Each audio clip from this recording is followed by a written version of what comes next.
This chapter 8 will cover special senses.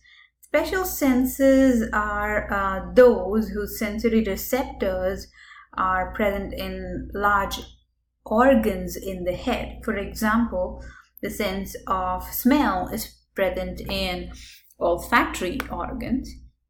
The sense of taste is present on taste buds, and the sense of sight is present in eyes, and sense of hearing and equilibrium is present in the ears. So special sensory receptors are localized clusters of receptors in organs. So they are highly specialized. So the first type of sensory special sense is the eye, and 70% of all sensory receptors are present in the eye. So the eye has over 1 million nerve fibers carrying information to the brain. So the accessory organs of eye include eyelids and the lacrimal glands that produce tears in the eye and protect the eye. And the eye has a set of muscles that help us move the eye. So right over here, you see the eyelid. Each eyelid, both upper and lower, has 4 layers, which is the skin, some muscle, the connective tissue, and the conjunctiva. The skin of the eyelid is the thinnest skin of the body, and it covers the lid's outer surface, and it fuses with the inner lining or margin of the eye. And the eyes are moved by special muscles known as orbicularis oculi muscle that we looked at in the other class. Then it has other levator muscles which help in raising the upper eyelid and opening the eye. Now, conjunctiva is a mucous membrane lining the surfaces of the eye, and it folds back to cover the anterior surface of the eyeball except for the cornea. So the conjunctiva is the one that keeps the eye slippery and moist. And then we have the excretory duct of the lacrimal gland and the lacrimal gland. The lacrimal gland secretes tears, and the ducts basically carry the tears into the nasal cavity. So the lacrimal gland is located right in the corners of the eye towards the nose. Okay.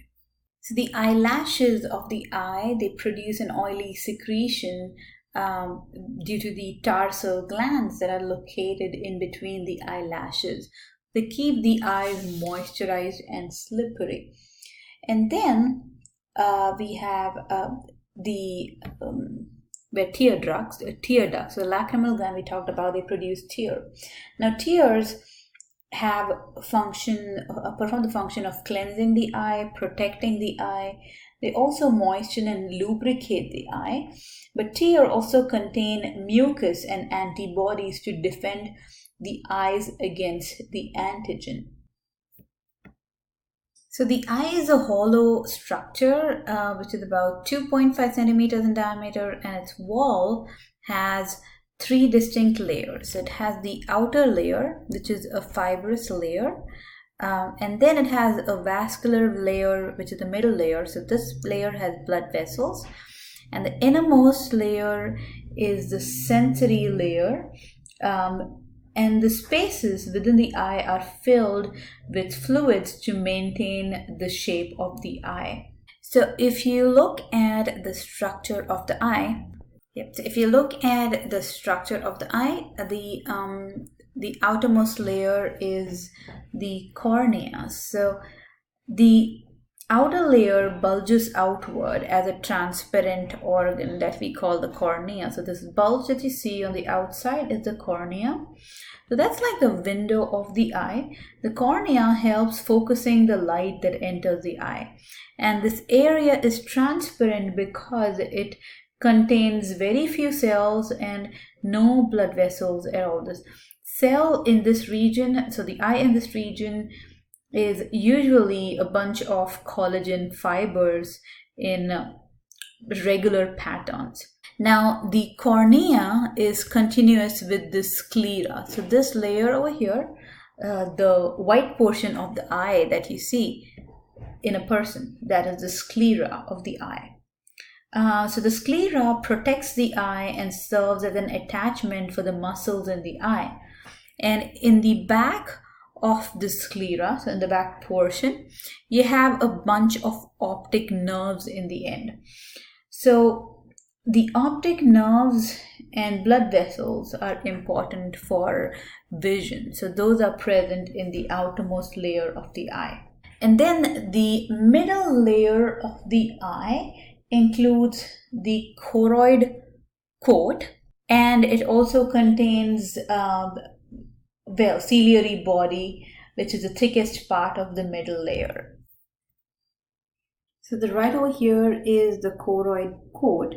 Now the choroid coat is joined with some blood vessels. So it's a honeycomb shaped structure, and it nourishes the surrounding tissue.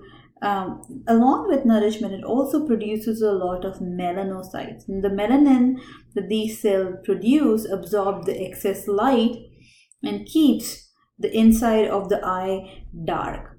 And then you have the ciliary body. Now the ciliary body is right over here.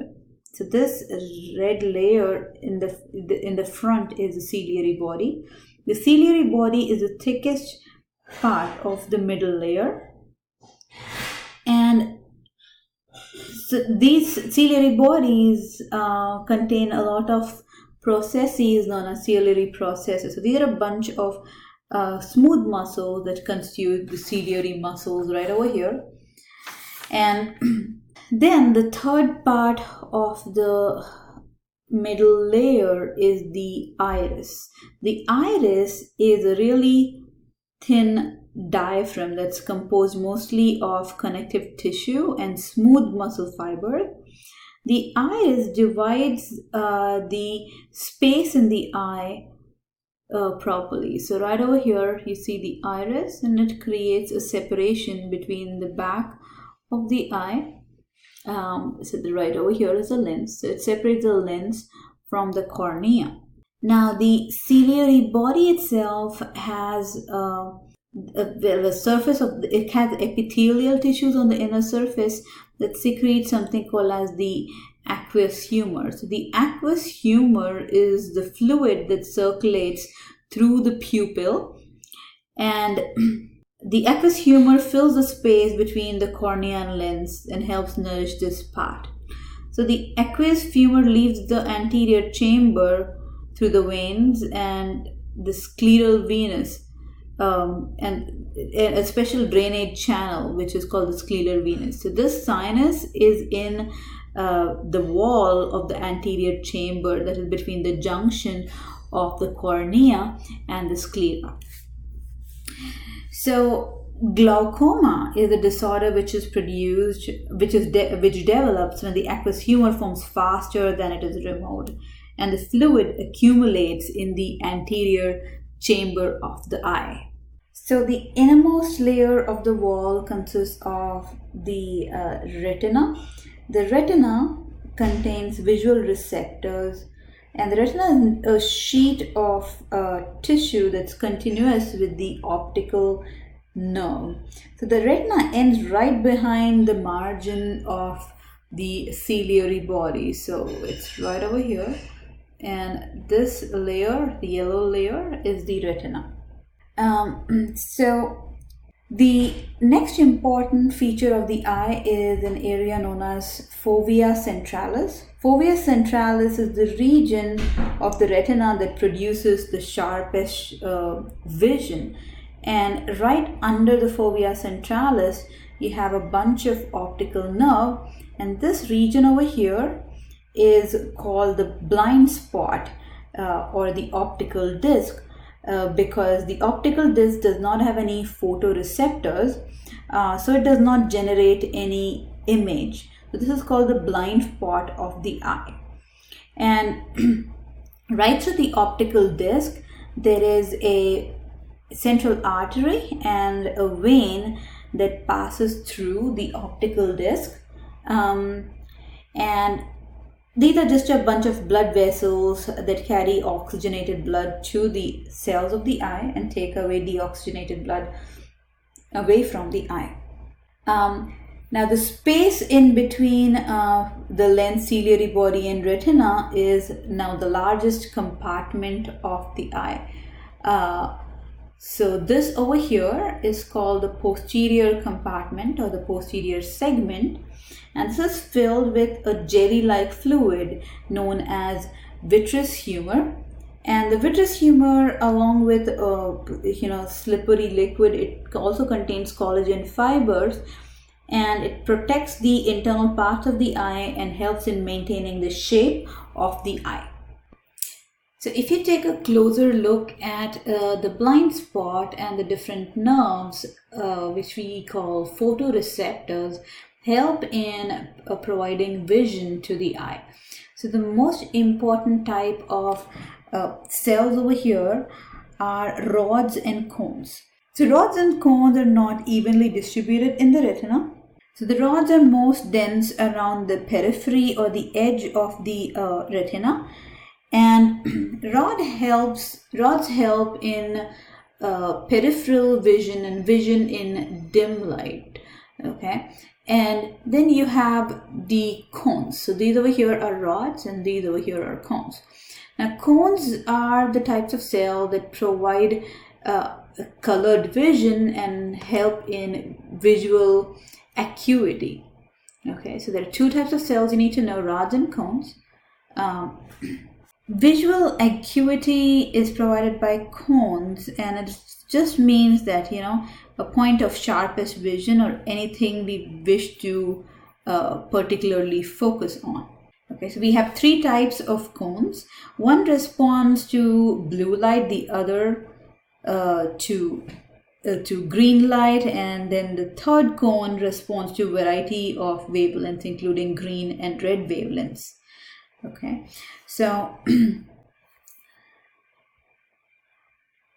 so one part of the lens that we didn't talk about of the eye that we didn't talk about is the lens of the eye.